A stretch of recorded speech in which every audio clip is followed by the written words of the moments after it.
Okay, so now we are looking at above this S3S here. We're going to look at this S2L, stack of 2 long. But notice that the 4 and the 7 are in between the extreme structure, the outer and inner notes of that pentatonic scale part, the part of the scale. So we don't play these, but we still have the outer structure. Here we don't have the outer tabs because they're on the outside, so we just play the inner structure, and we have our box.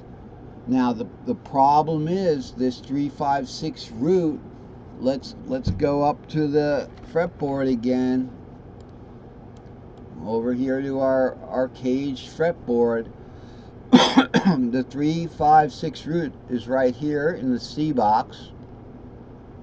So most people know when you play a C pentatonic, alright, it'd be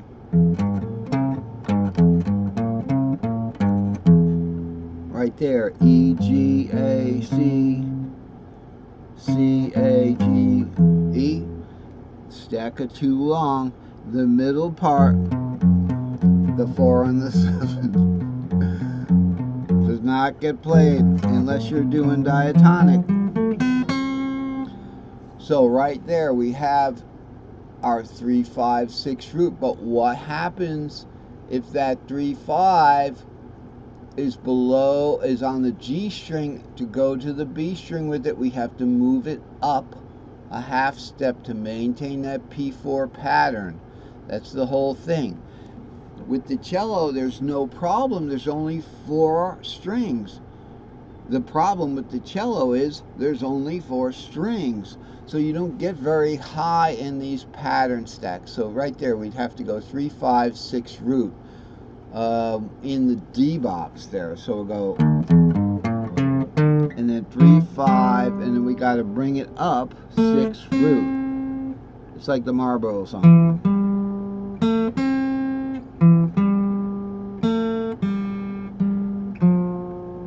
Something like that, the Marlboro song. So, but I always mess it up.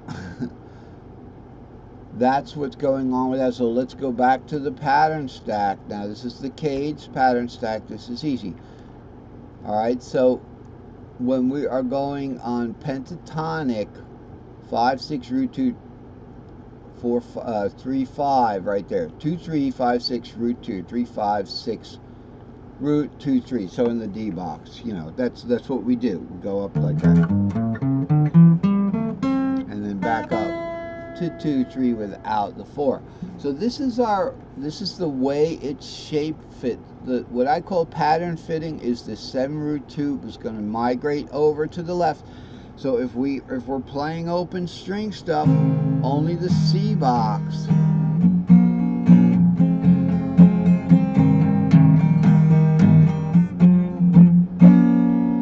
Didn't want to go to a D natural there, a D major, because in modal playing, the second is minor.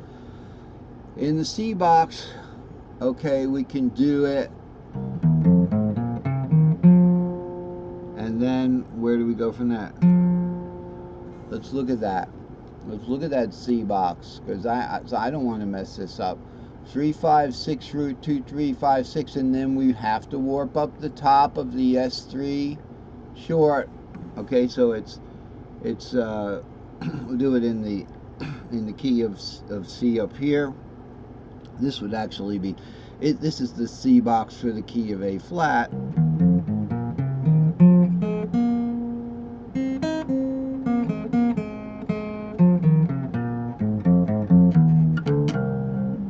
I love to play that because I can play that in F minor stuff.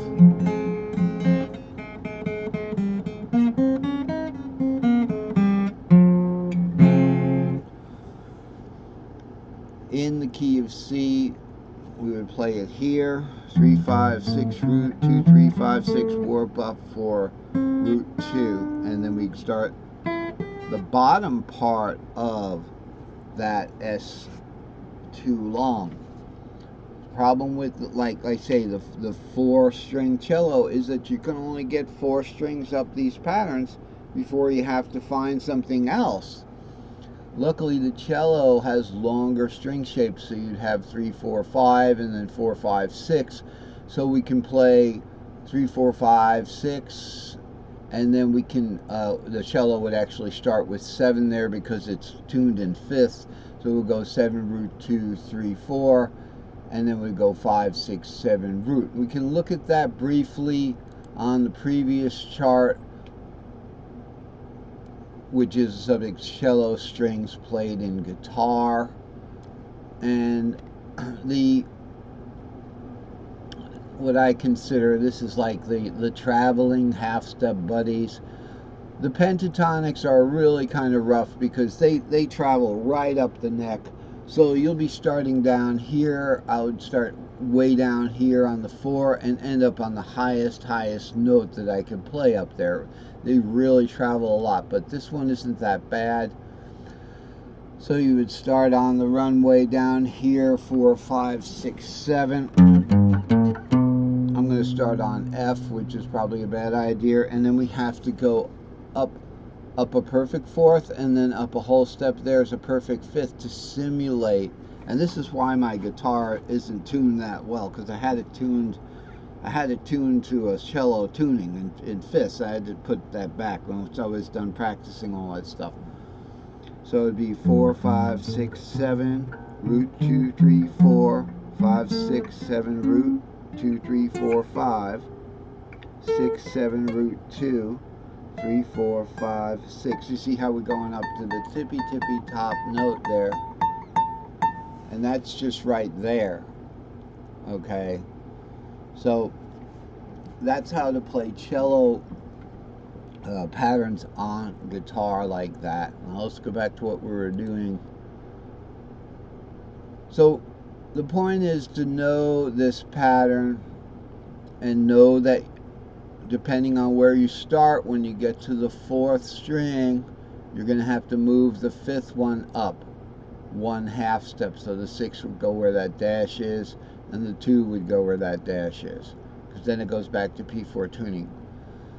So it's just important to know, especially this little area here with 2, 3, 4, 5, 6, 7, root 2. You know, you'll be playing and you'll want to come down that pattern. You'll have 7, root 2, maybe up here. Okay, so it's 7, root 2. You're like, you know, you can do easily the pattern, the 7, root 2 pattern.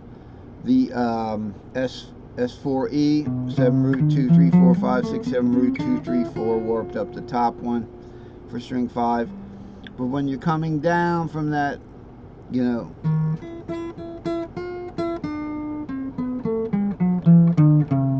where do you go from there? Right here.